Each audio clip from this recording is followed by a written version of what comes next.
Excellent. Yeah, and so obviously, as context, we're hosting this, what we call the Gathering of the Source Keepers in late September here in Asheville. We originally, yeah, we're thinking about or wanting you, and you suggested also having Fanny come for a kind of like 90-minute Q&A style experience for the folks who are gathered. And the folks that we're inviting are kind of like, I'd say like leaders in the, for lack of a better term, like meta-modern, liminal, meta-crisis aware networks that I think we're all familiar with, who, for whatever reason, are kind of resonating with the concept of source. So we created this invitation and sent it out to people. Some people seem to be like, oh, yes, this is very alive and real. And other people they don't really quite, it kind of passes through them. And so the people that are being drawn in, of course, are those that resonate. We're thinking probably between like 25 and 40 people are going to show up here. And uh, it's really an opportunity for us to gather around this question of sourcing and I think power and authority and also like how it is that we can kind of grow a network ethos of power and authority. Nice. And so we're imagining, I think, yeah, like a kind of mixture of like ad hoc unconference style conversations, a lot of space for just like hanging out and getting to know each other. And then, yeah, bringing in sort of like quote unquote experts for Q&A dialogues in the evening. And of course, you are, in a sense, like one of the experts on source, at least in my world. Your book. You source nerd. Yes, exactly. Yeah, I mean, your book Work with Source was very profound for me personally to read. Oh, good to hear it. Yeah, it made sense of a lot of what do we say, cul-de-sacs and very difficult and painful kind of situations I've found myself in, and actually in some cases created for myself through not really understanding, I think, this principle. And then, I'll bring in Cheryl here. So Tucker and Cheryl are the other two kind of co-hosts. So Tucker is the source of the gathering. That's good to Unfortunately, know. he couldn't be here, but he empowered us to, I guess, subsource this little conversation. And, if you haven't watched it, there's a cool video that the three of us made about the gathering and kind of the three of us have quite, Do send sorry. it to me. I haven't seen it, but please send Great, it great, to me. great. Yeah, I will send it to you. Let me make a note to do that. But we have kind of three different, I think, takes on source, which is fascinating. And I think there's a whole, yeah, I mean, for me, it's like source kind of opens up into a whole ongoing exploration of what it means in different contexts and how we hold it. Like, one easy, I don't know, polarity, but difference, like with Cheryl and I and the work that we do, which has been extremely generative, is that I tend to hold source more explicitly as a kind of like organizational, almost like protocol that allows for like appropriate distribution of authority within like organizations or things like that. Well, whereas Cheryl, I think, is much more keyed into the mystical and like almost phenomenological Yeah. dimension of sourcing, and is also like super involved with and devoted to the clarification of how a source becomes like co-held, like the like collective sourcing spaces. And this is something that we've explored deeply in the context of the church project that you and I previously met about, that like, how do we, yeah, like think about multiple bodies holding creative authority within a field in an appropriate way, where it's not just sort of like flat, um, and all the problems that that can have, as you've, I think, well explored and we've well experienced. And so, yeah, Cheryl, do you want to say anything else about your relationship to this conversation or anything that you'd like to put in the middle? Hmm.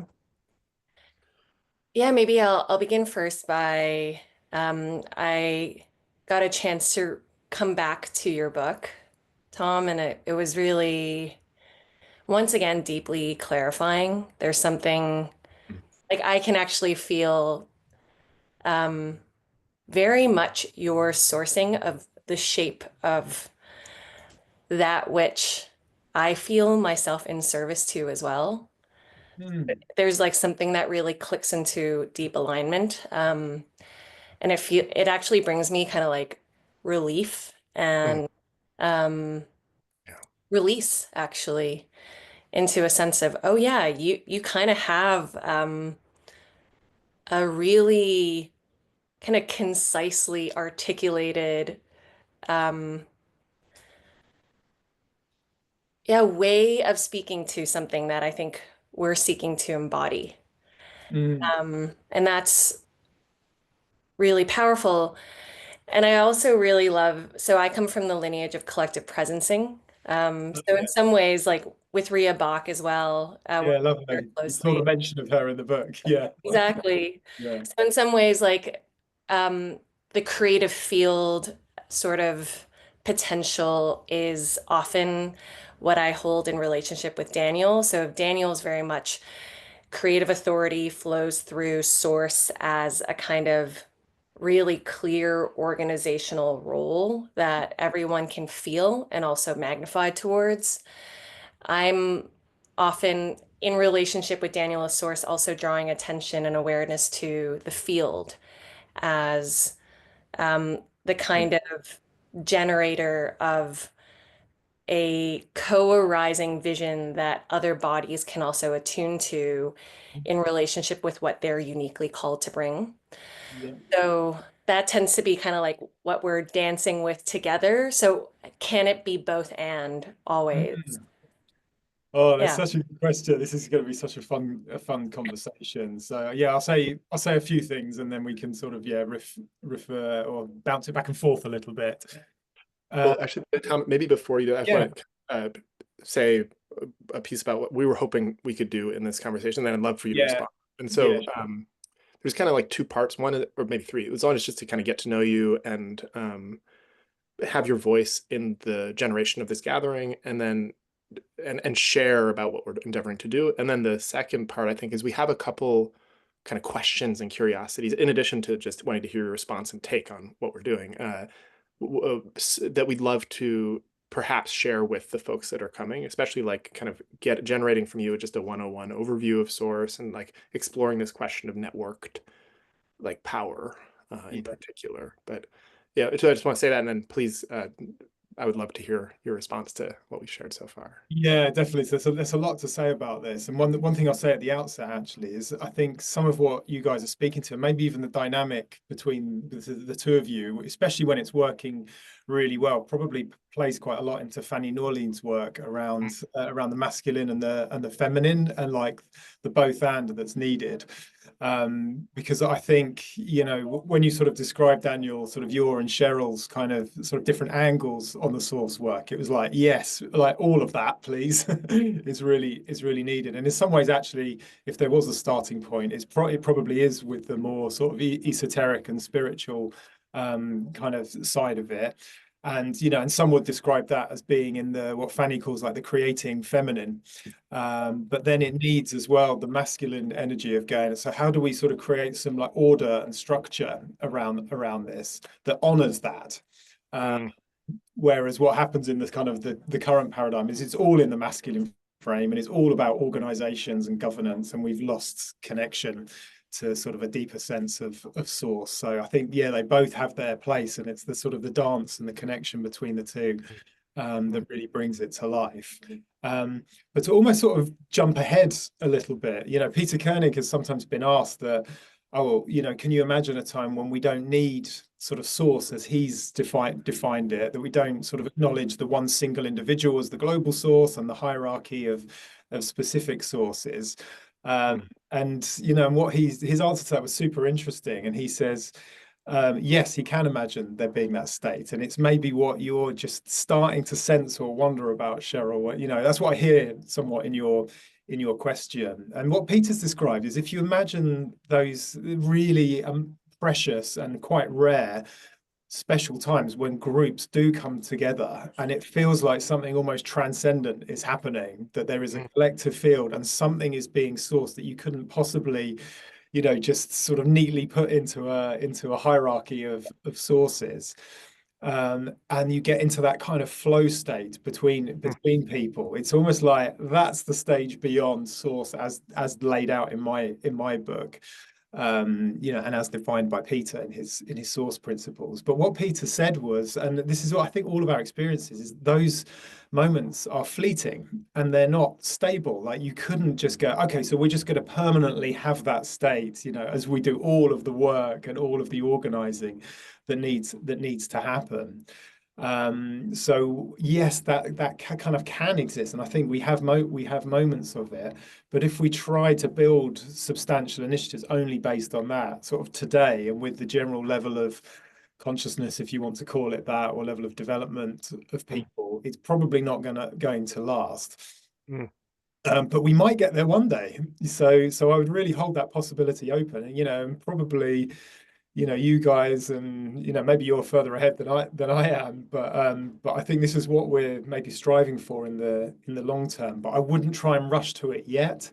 And some of what's happening is people have an ideological sort of attachment to things being very collective, and they want everything to be we and collective. That's the sort of the deep green kind of pathology that I did talk about sort of in the book. And people want to race ahead, and they find it very tantalizing that there's this glimpse of what might come next, and they're like, oh yeah, but we can just do that now, and we don't need an individual source and a hierarchy, because hierarchy is basically bad, and we just need networks and collectivism and hive minds and all of that stuff. But actually, and this is Fanny's theory, actually. I don't know if you know much about her background, but she did her master's thesis in human development, so studying Keegan and all the rest of it.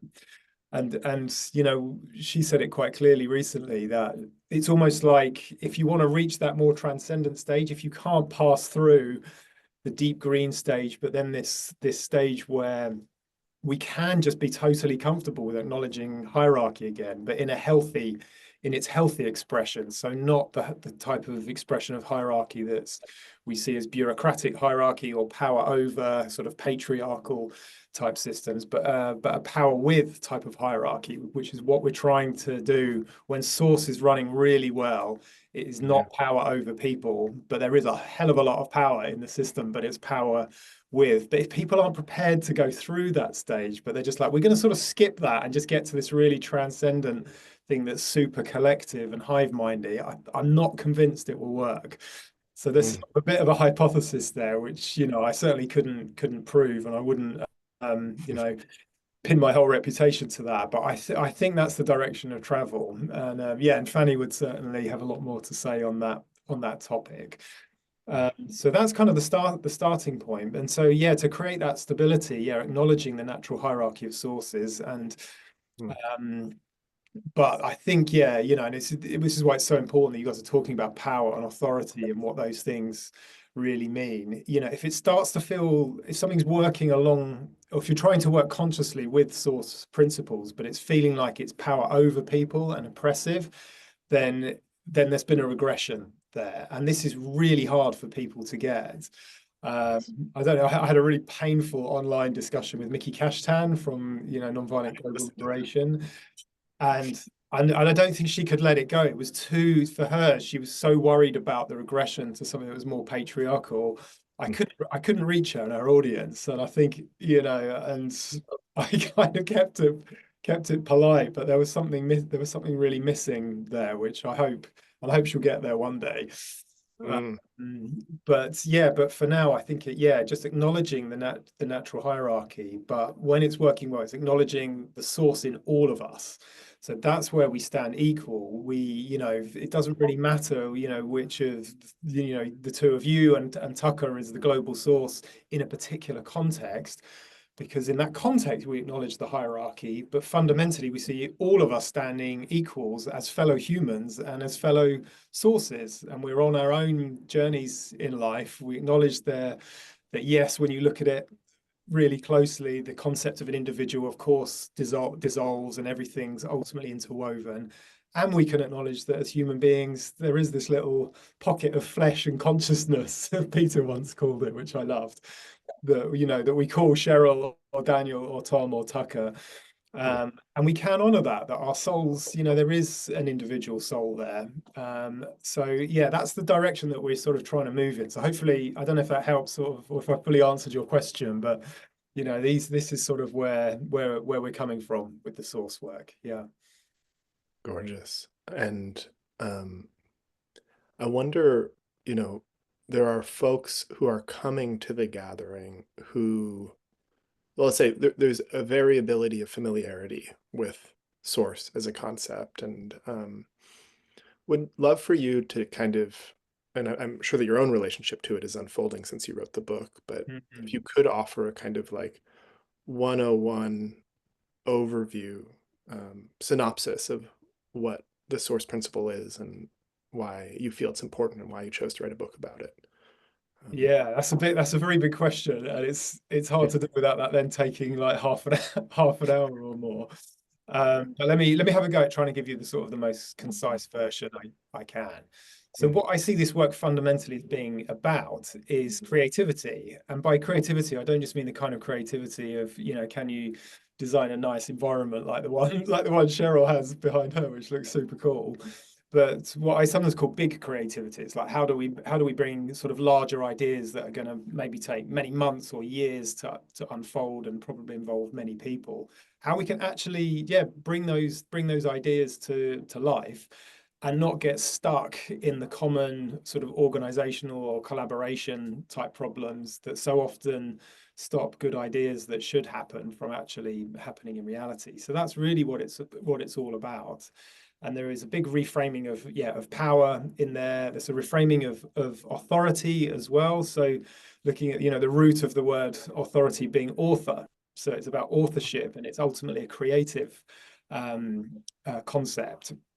So that's fundamentally what it's about, and then how it came to be was through observation. So Peter Koenig didn't come up with some grand new theory. It's not actually a new set of concepts at all. It's probably hundreds and probably thousands of years old. But what he very helpfully did was just start to clarify. Oh, this seems to be what's going on when things are either flowing and an idea is coming into the world quite naturally in collaboration without either things getting watered down in endless attempts at consensus, or without that sort of coercion, that sort of power over people in order to get things done. So he was just looking at what seemed to be happening, and over a period of time, sort of was able to clarify a set of principles. And the first of which is that in any creative endeavor, there is one single individual who has a different and special role to that unfolding creative process in that one particular context.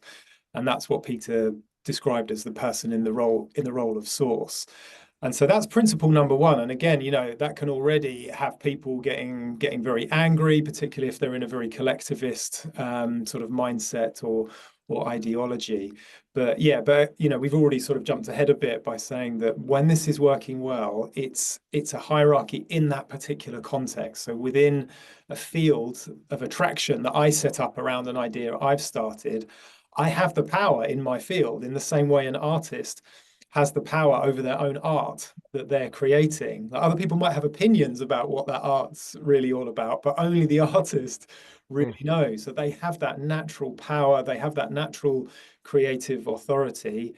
And because of that, they're naturally 100% responsible for it. So we're coming at this more from the angle of sort of art rather than a more sort of Western organizational lens, which tends to be about formalized power through shareholdings or formalized governance and law and job titles like who's the CEO. So we're looking at this much more natural, creative angle to it. And so so the role of source comes into being when somebody takes an idea and actually takes the initiative and that means they take some sort of risk or first step. They invest themselves in the process of turning an idea into a process of making the idea happen. And so Mm. that's the difference between an idea and an initiative. So we can say that the ideas don't have a clear beginning. I think it's fair to say that all ideas are remixed and inspired by and built upon all the many ideas that came before. But it's really helpful if we acknowledge that an initiative does have a clear starting point, because there's a moment in time when no one's working on realizing the idea, and then someone takes a first step, and then there's a process unfolding.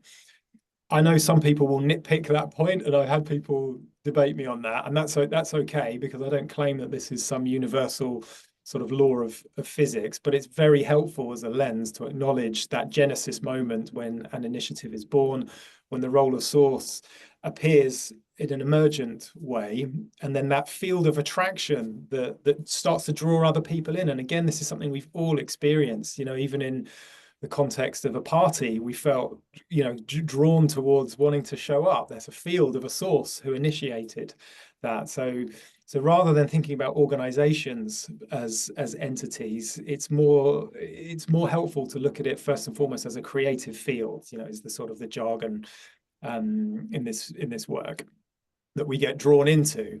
And so we've all experienced either drawing other people into our fields or being drawn into others. And in our lives, we might be part of many different creative initiatives. And sometimes you might be the one who initiated it, or you might be someone who stepped into something someone else initiated. So there's a way to view, all of our creative worlds of the many things that are going on or that we're involved in as being any number of fields established by, whoever was the person who took the initiative.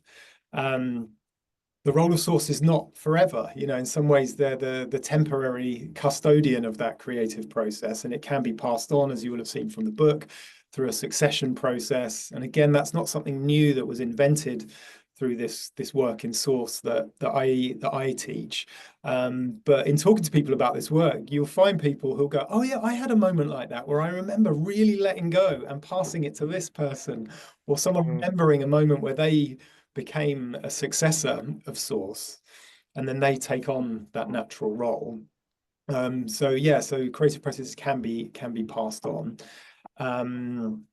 The core job of the source, because they naturally have the creative authority and the responsibility and the power in their field, their job is to sense the edge of the initiative. So, very simply, what's in and what's out, because not every initiative is trying to do all the things, and nor does it need to, because there's an infinite potential for initiatives in the world. But the source alone knows where the edge of their field or their art that they're producing is. And in sensing the next step for the initiative as a whole. So the big calls about which way it's going. And what Peter always said is just those two things alone, sensing the edge and the next step, and communicating that to people so it's understood, that's practically a full-time job for something substantial. And so that's just the pure sort of sourceship, if you like, the new word we started using more and more. We talk about leadership and the stewardship, and it's related to those, but in a way it's its own thing, sensing and holding the edge and sensing the next step. So that could be 4 out of 5 days a week of work just doing that many people don't appreciate, because it doesn't look like productive work. You're not actively leading, you're not actively delivering anything, but that's the core job of the source. And then into the sources field, as people get attracted in, some people just show up just to help, and they're happy to put in some effort and time and skills into making the thing happen. And other people will be drawn in truly as sources themselves, because it connects what the global source of that field is doing, connects with somebody else, and they think, stepping into that field, that could be a great place for me to live some or even most, if not all, of what I want to source in the world. And the extent to which they step in is a very personal decision. Some people are pretty much all in, and other people will be in several fields, or they'll be mostly in one, but have some side projects on the outside. And those people are there primarily not just to serve the source. So again, this is where it's really different to a more old school power over hierarchy, where you're there to feed what's above you. You're there with your primary loyalty to what your own soul is calling for you to do. But you're just like, if I do it in here, it's going to be way better than doing it outside. So I'll do that, and I'll do that for as long as it's generative, knowing that I can leave if and when it's not. Mm. And so when people step in really well as specific sources or sub-sources, it's the same thing. When they step in that way, they take responsibility for part of the whole, and they become the source for that part, for that sub initiative, we can say. And within that subpart, they're the one who has the creative authority. They know where the edge of that part is, what's in and what's out, and what the next step is for that part of the whole. And the global source of the whole initiative would be wise to get out of their way and to not intervene or assume that they know better within that more specific domain. You know, in the same way, I like using the party analogy because it's simple and everyone understands it. If someone's having a party and a friend says, like, I understand what your party's really all about. I've got the music covered. I'll DJ and sort that out for you.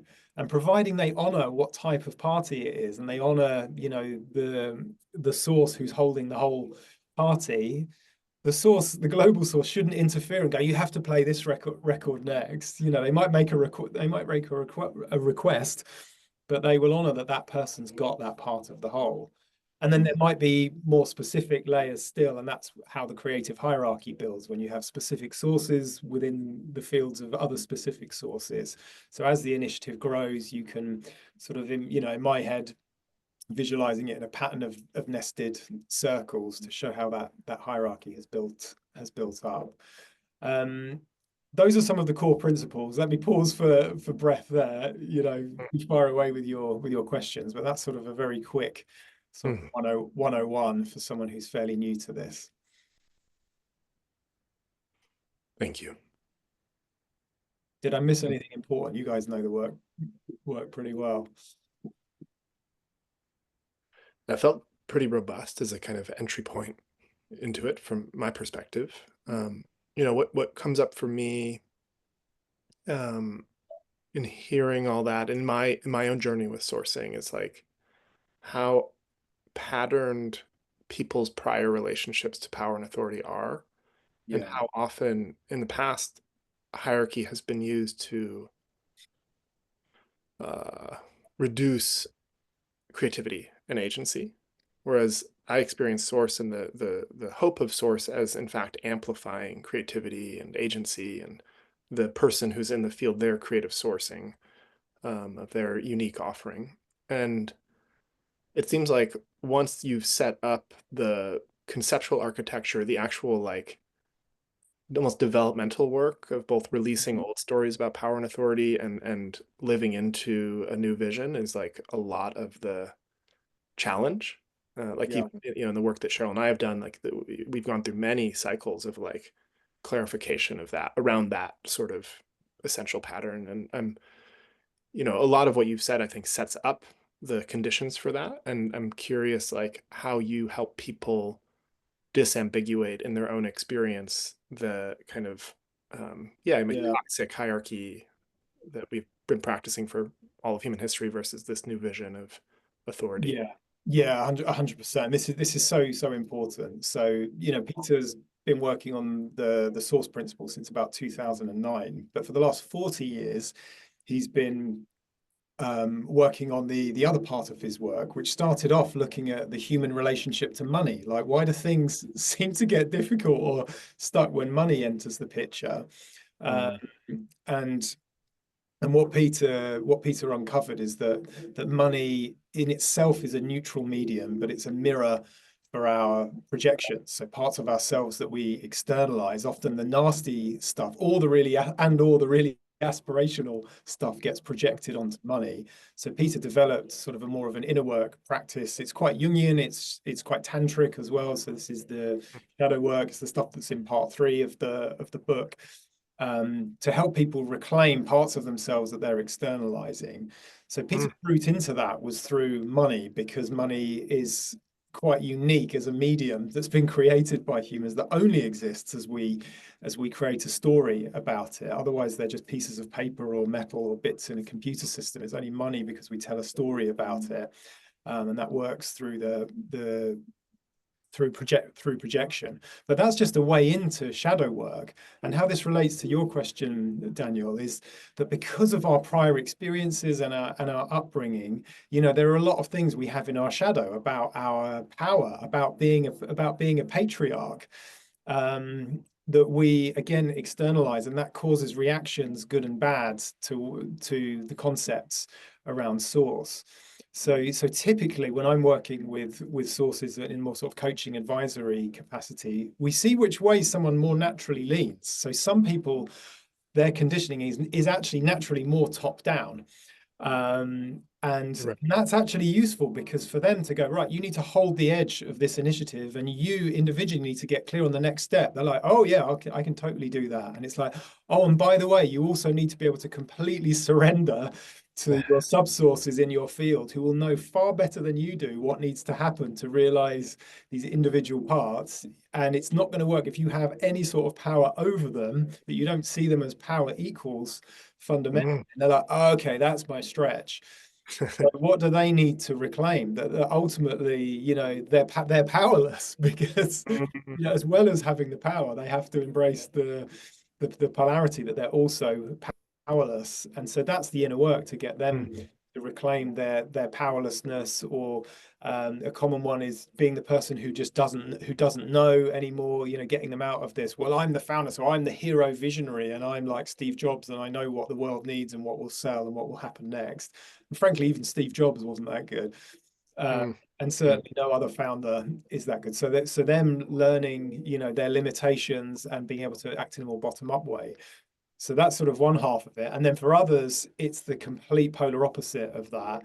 They hate everything top down. They think it's all patriarchal. They don't want to be powerful. They don't want to be responsible. They don't want to have all the authority. And that's what they need to reclaim. They're fully ready to sort of let go and do the bottom up emergent part. But actually, they're two sides of the same coin. So noticing, you know, where you fall, and looking at what you might need to, as an individual, to reclaim in your own relationship to power, to authority, to responsibility.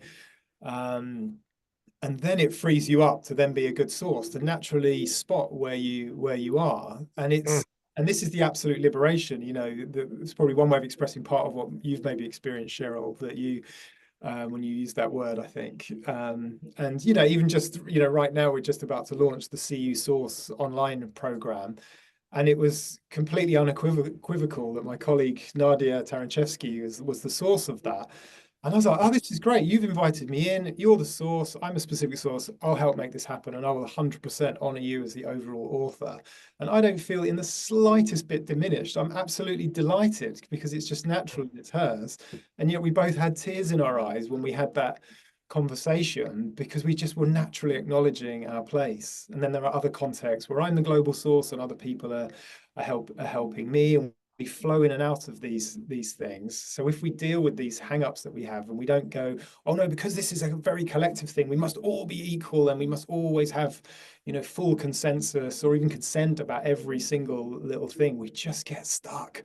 Or if we regress back to the top-down thing, and it's like, well, because I'm the CEO, you have to do what I tell you to do, or because I own more than 51% of the company, you have to do what I tell you to do.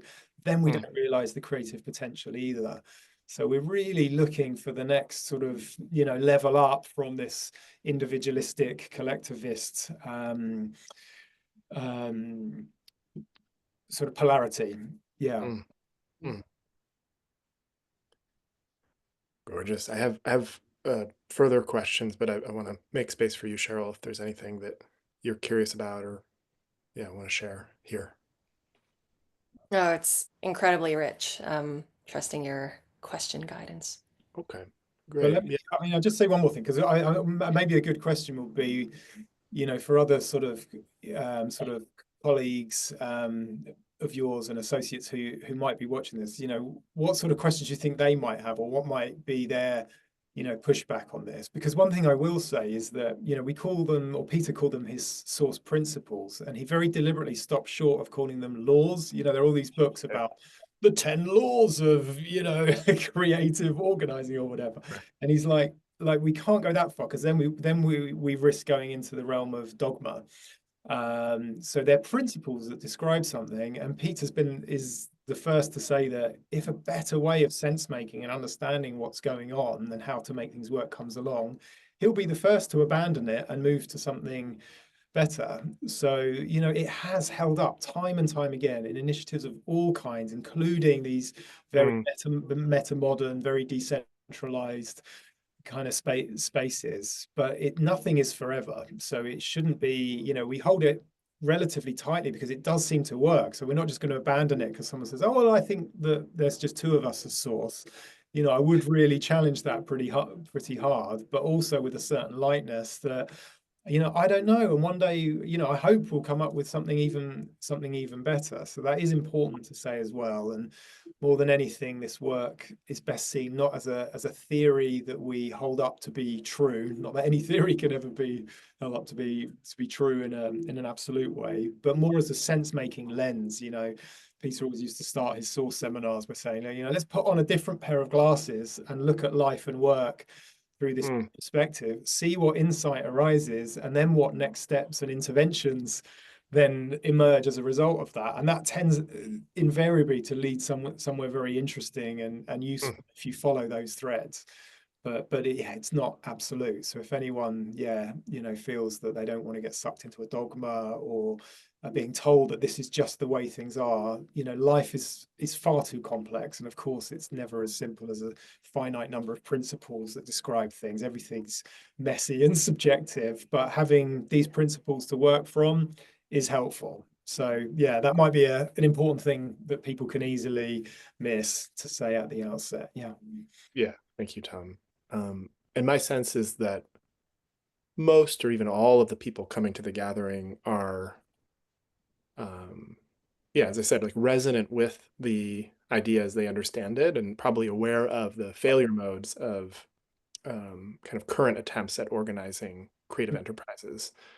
And so I think more so they're motivated by the kind of curiosity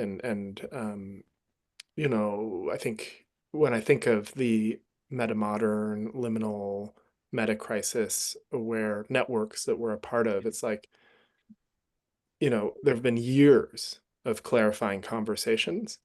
And then it does more and more feel like we're on the precipice of like actualizing something, right? And certainly like the work that Cheryl and I are doing with the Church of the Intimate Web is like an example of a creative initiative that has kind of popped out of or birthed out of that sort of larger field of conversation and Mm. inquiry.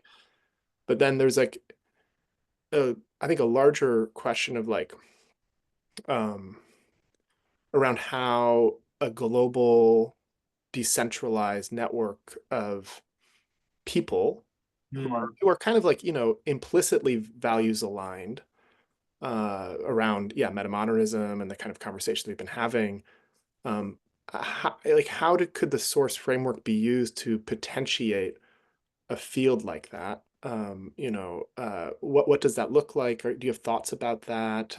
What might we explore and play with? I just kind of want to like, I think there's a way that's the question that's sort of underneath the gathering and even underneath the Church of the Intimate Web, like, acknowledging that no initiative is going to be like hold an entire network, but how can we be good stewards of a network, have that kind of like, um, yeah, well, we actually kind of coined the term in the context of this gathering, source keeping, right? So like Yeah. No, I tending love to the field that sourcing can occur in and be honored and appropriately held and worked with, and putting that into a larger context of the network. Yeah, how do you? Yeah, yeah, definitely. I mean, and this is the work to figure this out. Like, if only I had like a super clear, easy answer for this, because I definitely don't. I don't think anyone Mm, does.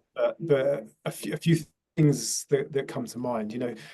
Firstly, when we talk about a network, that is decentralized. Inherently, a network is a decentralized sort of form.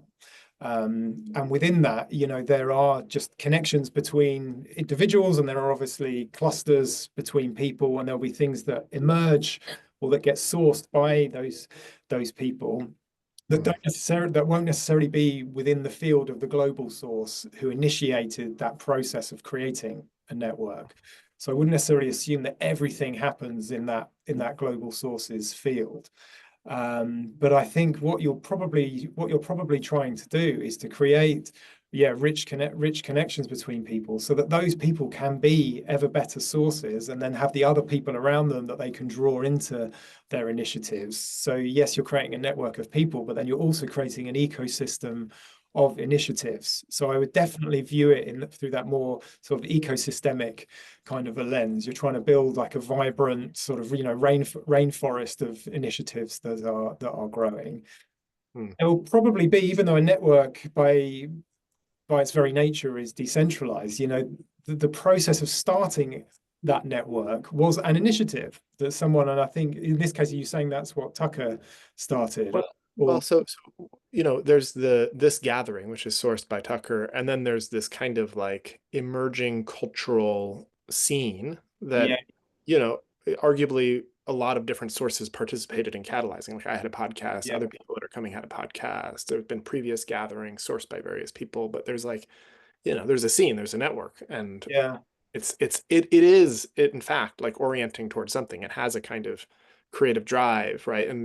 But it's also like having trouble articulating itself due to a lack, I would say, of like coherence and shared vision of what is valuable and good to do, and all these things. And so, yeah, but you also don't want to like collapse it into like, oh, like somebody owns it, right? Like I don't think it would yeah, make sense to have exactly. a global source for a broad-based decentralized cultural movement, and yet we want to play in that field in a way that amplifies the creative potential of it. So it's like, Yeah, exactly. I think you're really right in that. Yeah, when these sort of cultural moments happen, and these, and hopefully shifts in civilization that are really needed, if they happen, they sort of make sense more in the rear view mirror. I remember years ago someone saying to me, "Okay, so was there a source of the U.S. civil rights movement?" And we went down a whole rabbit hole, which I wasn't qualified to go down because I only had the superficial sort of historical knowledge of that. And where we got to was like, no, you couldn't say there was one source of the whole of the movement. There were many sources of different things, even at a very micro scale, of people who took the initiative to do a specific thing. And then we start to see that, there is a movement in a certain direction that's happening, but no one individual is the source of that. But I would say where people sort of, take the initiative, say, to do some network weaving, for example, or to create an event, as you're doing in this case, to acknowledge that there is really clear source in that particular context, but it is only for that particular context. You couldn't say, well, because I created the gathering, then therefore I'm the source of anything that was inspired by this gathering. That would be sort of source overreach, and there'd probably be some inner work around, I don't know, megalomania or something yeah, right. for a source that tried to claim that. But that source would know best about what they're really trying to do with that gathering. What's in and what's out of scope for it. And they would do that, by careful listening. So again, it's not about the source just expecting they just know, but about listening and tapping into collective intelligence, but just keeping it quite kind of contextual. But all that said, we do get these kind of circumstances where, for example, if a project was initiated that directly came out of that gathering, it might actually be a sub-initiative within the field of that gathering. And so, really paying attention to that, because we've seen instances where someone is quite clear who the source of something is, but it's felt like something stuck or there's something unacknowledged. And then we go back to the story of like how and where and by whom did this begin? And then you realize actually it happened within the field of someone else. That's the thing I would definitely pay close attention to, Yeah. at the gathering. And it would start, with Tucker, if he's the source of it, to just to be clear about what the outer edges. And he might just say, like, my vision extends only as far as this gathering. I want to bring these people together. I want to have these particular conversations, and then it's done. Maybe that's his vision. Or he might be saying, like, in a way, I'm hoping to incubate things, and I'm hoping, and then it might be that other people are starting things within his field. So I would be trying to sense into that and be as conscious as you can, while these things are unfolding. Mm. Yeah, there's something here that I'm kind of curious about, and this is a bit of a departure from, I think, our formal intentions for the conversation, but I feel inspired to explore with you, where I see source also as being a kind of, integral or metamodern take on like lineage transmission. Yeah, I wonder if you see yourself as a specific source within Peter Koenig's. 100%. Yeah, and I mean, yeah, and I can tell you a little bit more about how this works. So I think, there was the very popular book Reinventing Organizations that Fred Laloux published just Yeah.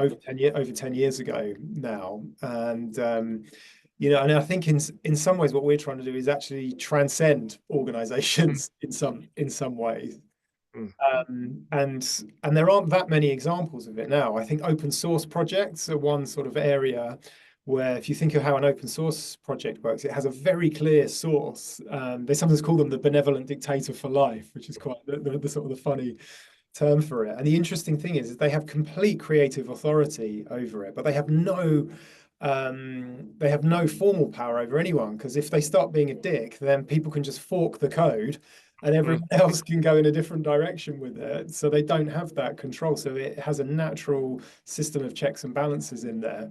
It's one of the few examples where benevolent dictators do actually work to a particular to a degree. So those are sort of one example. But yeah, but the way Peter's field works is a really good example of this.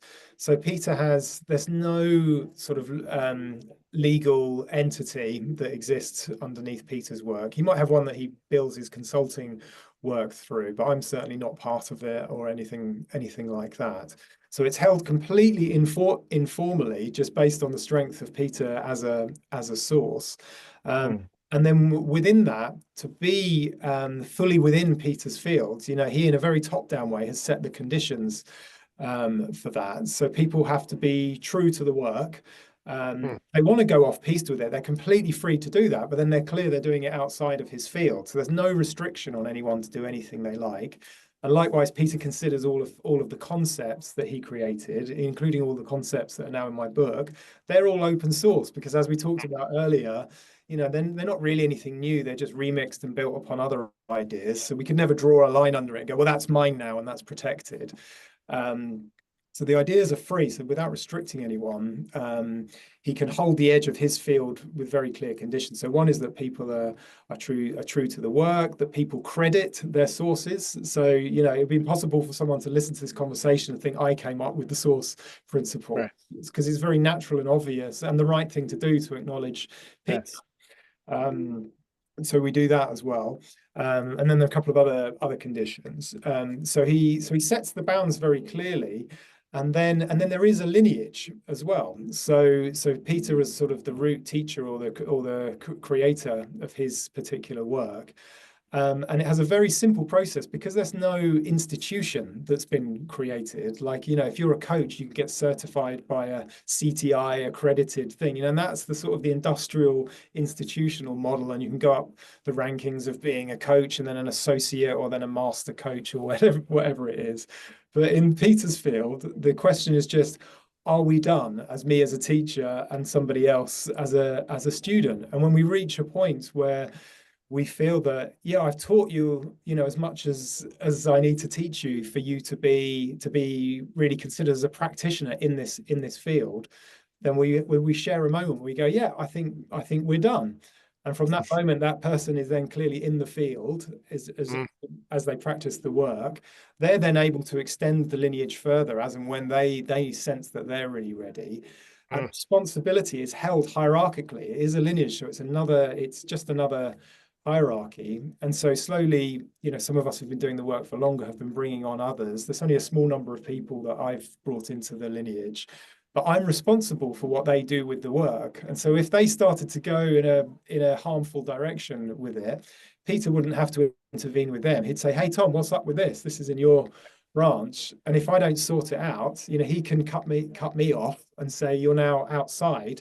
If you want to carry mm, on doing what you're doing, that's totally fine. I'm not going to stop you, but you're clearly outside of my work. So, there is a new approach to lineages. And so again, this is sort of very different. It's a different kind of paradigm to thinking about organizations and formalized yeah. governance. even in the very sort of teal kind of world of organizations. So it's a bit of a different shift, but that's where we're heading. Yeah. Yeah. Well, I mean, I'll just note how actually, in my understanding, similar that is to like Japanese Zen, Yeah. right? That is kind of how it goes. People would get excised from lineages if they went too far out of bounds, and it would travel like that. Like the teacher's teacher would keep them in bounds, and people would experiment at the edges of what they received from their teacher. And when they were done, and they were, stamp of approval, go out and give the teachings as you see fit. So Yeah. it's interesting that there's a kind of resonance between those And forms. that's one of the reasons why the source work has really taken off in Japan, and so Mm, with a deep background in Zen gotcha. who naturally get this. Uh, Yeah. the Right. fact is there's way more copies of my book in the Japanese translation than there are in the English one. Really? Wow. Completely unexpectedly, but the more I learn, I don't know much about Japanese culture, but the more I learn from visiting and working with people, the more you see why it naturally clicks. I think, yeah, you're very right to pick that up, Daniel. Yeah. Excited, actually. Yeah. Well, Cheryl, I want to make space for you again if there's anything that you want to, any way you want to push the conversation. I have like two more questions on my list, but yeah. I do have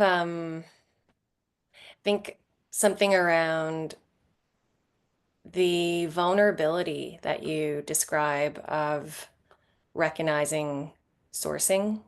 I want to Mm, just call that forward because I imagine there's folks who are not necessarily seen or cared for or nourished in that sense of what it means to be in the vulnerability of that kind of leadership. yeah. And there was something to, like, there was a story about actually like a set of brothers, and one of them was quite vulnerably kind of holding this sense of vision, and another brother almost being like a protector or kind of Yeah. like, um, yeah, oh, someone who's kind of robustly supporting that other brother out of a sense of deep love. Mm, Mm, And I think that form of almost like source accompaniment feels really important to this work. yeah. When we sense source keeping as a field of unleashing creativity, unleashing collective movement, but Mm, also actually like a form of mutual aid, actually. mm, yes. Collective Yeah. I love that you're using that term. building. Yeah. Yeah, so I just wanted to put that in as, yeah, in the phenomenology of sourcing, like that vulnerability, that sense of I'm tuned into something that's actually quite difficult to even articulate, and I'm calling others into something that actually is quite esoteric in nature as well. Yeah, I mean, you're mm, 100% right. And I think, and again, this is part of the hang up of the fact that hierarchy's become quite a dirty word. And when you think, and when most people, certainly in our world of trying to do things differently from the industrial paradigm, when people think of, okay, the person at the top of a hierarchy, they go to kings and emperors and patriarchs and CEOs and like, the most sort of powerful, confident person in the room. And and sometimes that can be the case because anyone is capable of being a source, no matter what their archetype. Like, because we all have ideas, and there are always times when all of us go, oh, you're actually going to do that thing. But it is a vulnerable place to be because you're opening up something of yourself, like some kind of unmet need or some sort of yearning that your soul's got to bring something into life. So that's why it's so powerful when you acknowledge, both yourself as a source, because you're like, yeah, this is something my soul's crying out for. So I have to be responsible for that, and I have to accept that I have the authorship over that. But when we recognize it in other people as well, we can say, well, I can see the vulnerability and how important this is. And it's not even just like it's coming from you. People often describe it as it's coming through them, or that they're embodying something of what the world needs. It's kind of being manifested like as them. And that is really vulnerable. And so, often one of the early stages that you need to do as a source is gather people around you who'll put a big, strong arm around you and go, mm. all right, I've got you. And Oh, it's interesting when you spend time being both a global source and a specific source, how you often feel differently. You often can feel actually more powerful and grounded and confident when you're not the global source, because you're like, this is ultimately on them.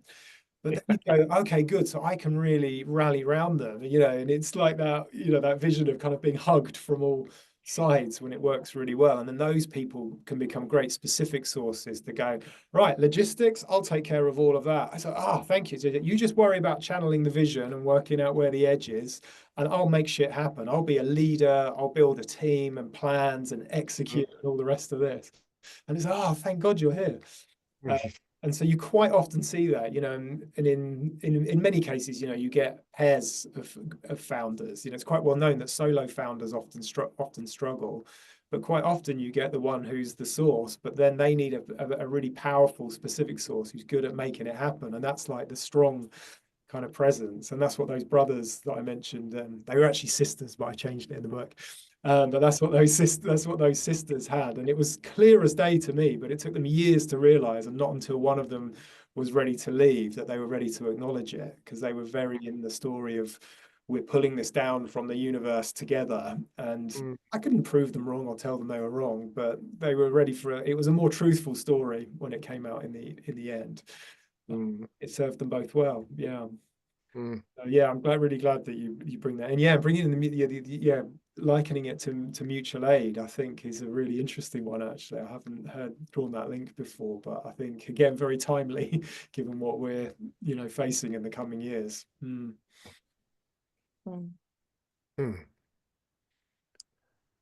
Great. And maybe like as we kind of move towards the close, and I think we have about 15 minutes left in the event time. I can go to half past the hour. Okay, great. Yeah. Um, uh, yeah, I'm curious if there are any. I know I actually asked you this question when we had our last call. I was really inspired by your example of Extinction Rebellion and what you saw happen there in terms of Gail as source, and then the Yeah. network, the movement kind of growing beyond her creative authority, or the recognition of her creative authority. And Yeah. um, I asked you then, and I'm curious to ask you again, I suppose, if you know of any emerging movements that are growing and scaling that are retaining a kind of source principle as an organizing framework, that we might look to for inspiration. It's Because I think one part of this, sorry, yeah. just to I sort of think I struggled with this last time. Yeah, to really give yeah, you an example. Yeah. because one part of it is like, yeah, the principle, but then there's also like the almost like technology of preserving that principle as the system grows, as the source, the global source can like no longer speak to or transmit to each person that comes into the network movement.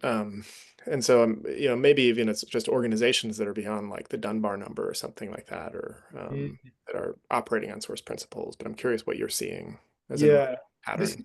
this is probably not the best example, because it's not a perfect one, but one that pops into my head right now, thinking about the crypto Mm, world. A thing that's been rattling around my head for quite a few years now is about the difference between Bitcoin and Ethereum.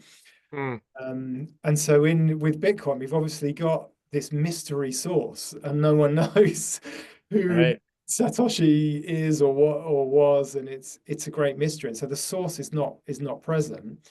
The Mm, initiative has still kind of grown almost like a power hungry kind of mm, monster.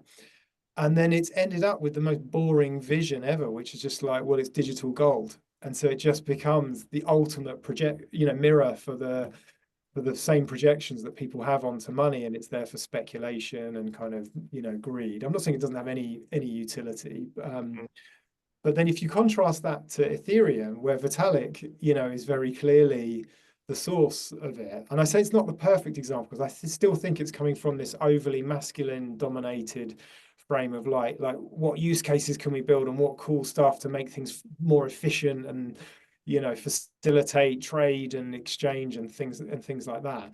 But it's certainly got creative life in it, and I think it's not only just digital gold. And obviously we can critique what the vision is and whether it's going to work and whether it's a net good or bad. But I think there is something source-like and interesting that happens with Ethereum and probably other crypto projects as well. But what we really need though in that world is it much more deeply connected to what you talked about at the beginning, Cheryl. And the crypto world is so famously broy and masculine. It's really disconnected from the feminine. I know Fanny Norleen has made some attempts and had some connections with people in that world to really bring the feminine into the crypto world. But I think those are some of the sort of glimpses of it. They're probably better. I can't think of a specific example, but one thing that seems to be happening around the source work is people are getting very interested in it in both intentional communities and eco villages in those movements.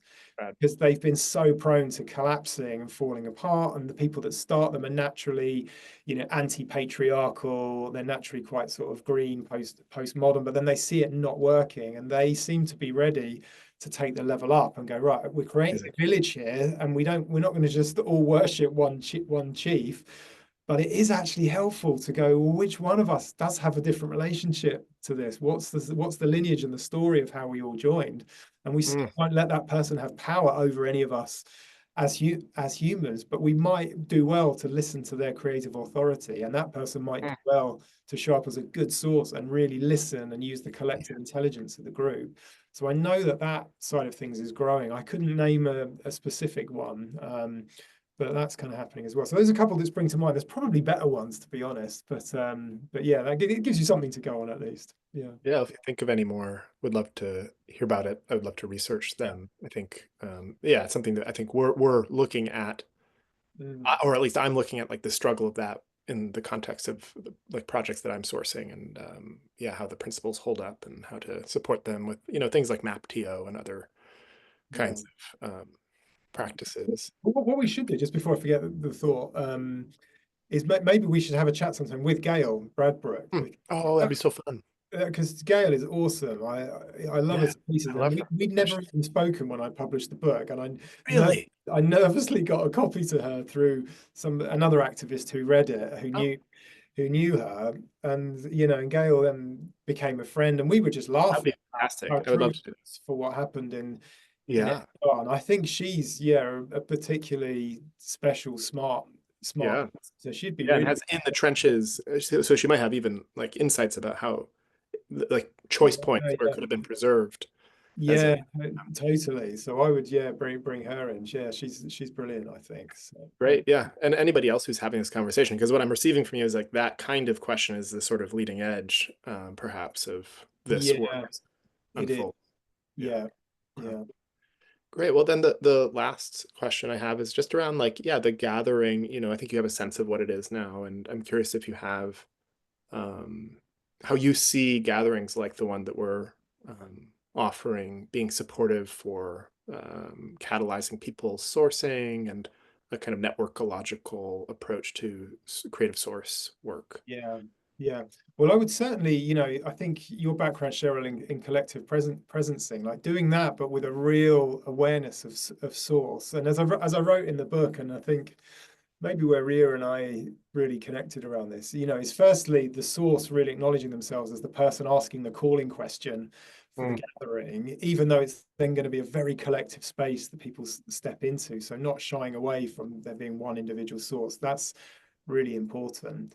But then making sure and giving it a chance to be a really fertile ground for people, both to present their initiatives. So you're going to have all sorts of interesting sources who are already, creating things. And for them to be able to say, right, this is what I'm sourcing. Like, who wants to join me? This is what I need. This, opening up their vulnerability, and so seeing it as almost like a networking-y, matchmaking-y type thing. Doesn't have to be super Love that. complicated. But Yeah. getting people to really own their own stuff, to just go, I Yeah. am the source of this, so this is on me, but I need help. And to Yeah. not get drawn back down to going, oh, how about if we all just collectively held a thing, and then you're back in the green sort of paradigm, and it's probably going to run out of energy.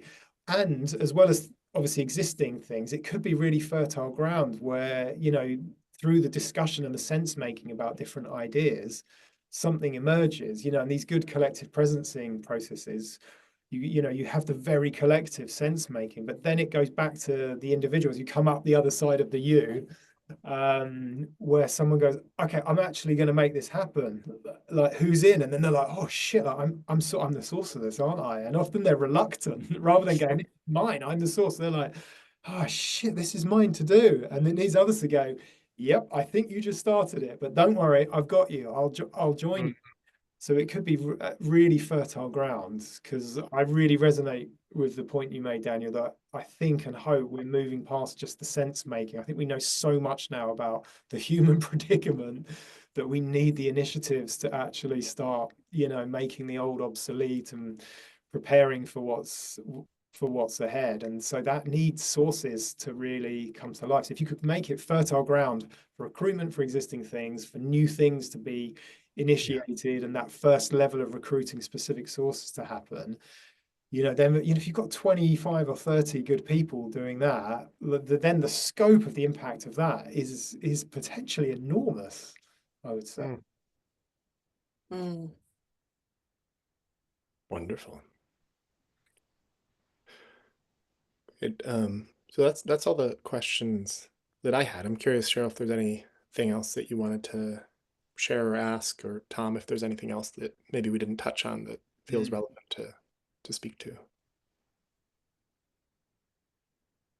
I feel really full, but actually in this way that feels quite clarifying at the same time. So full and empty. And I think something that I would love, if you feel drawn to it, Tom, is there is something of a kind of living experiment that it feels like we've been catalyzed into. And I can really feel in your sharing, it's like that is the latency of the future that really does feel like it wants to kind of come through us. And the folks that, like myself, Daniel, Tucker, and others, like it both feels like we're sourcing and then also midwives to something that is wanting to be born through us. And like finding ways to really, I think, support each other and within ourselves to be in deep integrity with that, Yeah. to feel that like resonant sense of alignment, and then to really have checks and balances with each other around that as well. To have friends to say, I feel like you might be a little off, and to know that they're not, it's really because we're in service to something of a kind of shared, coherent vision. That's what, yeah, that's the experiment that we're kind of giving ourselves to. Right, because I love that you brought that up, because this is related to the point my final thing that I wanted to bring in, which is, and we were talking mostly about the source side of things on this call. I talked a little bit briefly about the money work and the projection reclamation work, and that would be my sort of final encouragement, is to not forget that part. Because some people read part 1 and part 2 of my book and they're like, oh, this stuff about money and inner work, this feels a bit different and a change of energy. Oh, I'm just going to skip that. But that is absolutely foundational. And then how it relates to your question, Cheryl, is I think that's the thing that you guys need to be working on, to stay within integrity, is to keep doing your own projection work. And and the money work is such a great way in, because it just surfaces almost all of what needs to be processed. But this is actually one of the conditions, I gave you a couple earlier, but one of the conditions for being in Peter's field is that there's an ongoing commitment to keep looking inward and go, what parts of myself am I externalizing? Why am I getting triggered by other people? Because it's actually a part of myself that I'm seeing in them that I have not dealt with. And to work on those reclamations. So that's the heart of it. I think that more generally, maybe that's the thing for the gathering as well. If I was there in person, I would offer to do a little money workshop where we could look at the nature of money and start reclaiming some of those projections. Because as soon as someone goes, well, fundamentally money's security, isn't it? It's like, no, it's not. That's your story about security showing up in your relationship to money. But that's the really key part of it. And of course, money more generally, because, Peter's on a bit of a mission at the moment to try to make the human relationship to money the 24th IDG. Mm, I doubt he's gonna make it happen, but it's a really worthwhile pursuit because mm, money's the thing that stops people. People go, well, of course we want to get to net zero, but money says we can't. And it's like, but hang on a minute, money's the thing is the most changeable of all the things because it's a totally invented construct. It's not like oil or natural resources. It's 100% a figment of our imaginations.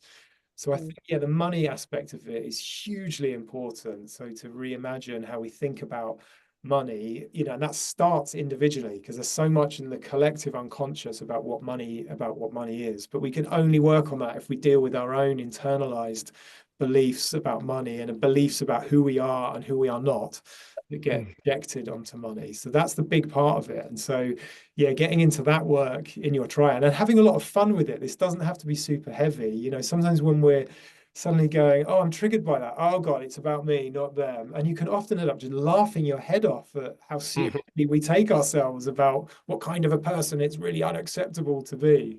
So there's a mm, real sort of lightness and a humor to it, even though it's very deep and sometimes painful work. mm, So I would give you a big encouragement to get into that. Yeah. mm. Mm. Thank you. Yeah, great. And I think maybe the only last thing to say is,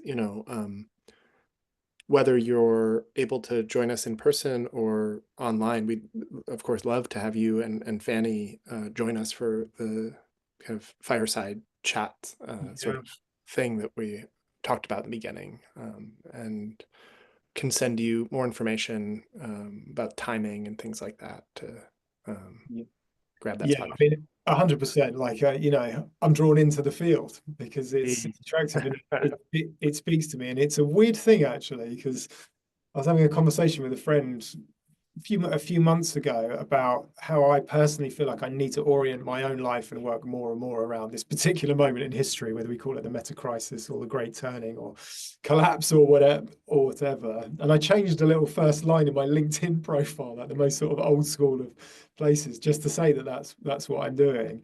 And that's Mm, setting in of intentions, was really important. And then suddenly I'm talking to you guys about a meeting of people who are trying to work on exactly that.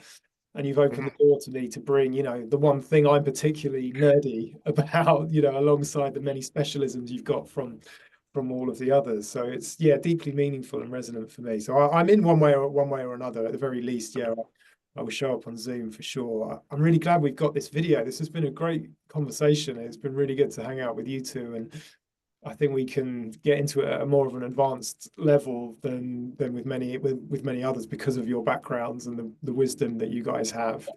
Um, mm, so this video is a really good asset. So let's, yeah, share this, and maybe, yeah, for people coming to the gathering, if they can find the time to watch this first, and then we can really hit the ground running and not have to do the 101, but get into the weeds a bit more and stretch ourselves. So yeah, that would be an encouragement. But let's see if I can find a way to make it. The US is a bit of a scary place to visit at the moment. I'm a bit scared of US immigration getting through that these days. If they go into any detail on me, I don't know. So mm. we'll have to see. But at the very least, I'll be on Zoom. Wonderful. Thank you so much for making the time, Tom. And yeah, again, really grateful for your work and grateful to have you as part of this gathering. Yeah, thank you. Yes, yeah, thanks so much to you guys. Yeah, big hugs, big love to you all, and Tucker as well for bringing this together, and any of your colleagues who are watching. Yeah, to be continued. Yeah, Mm, wonderful. Okay. Blessings to you both. all the best. Goodbye. Bye. Bye.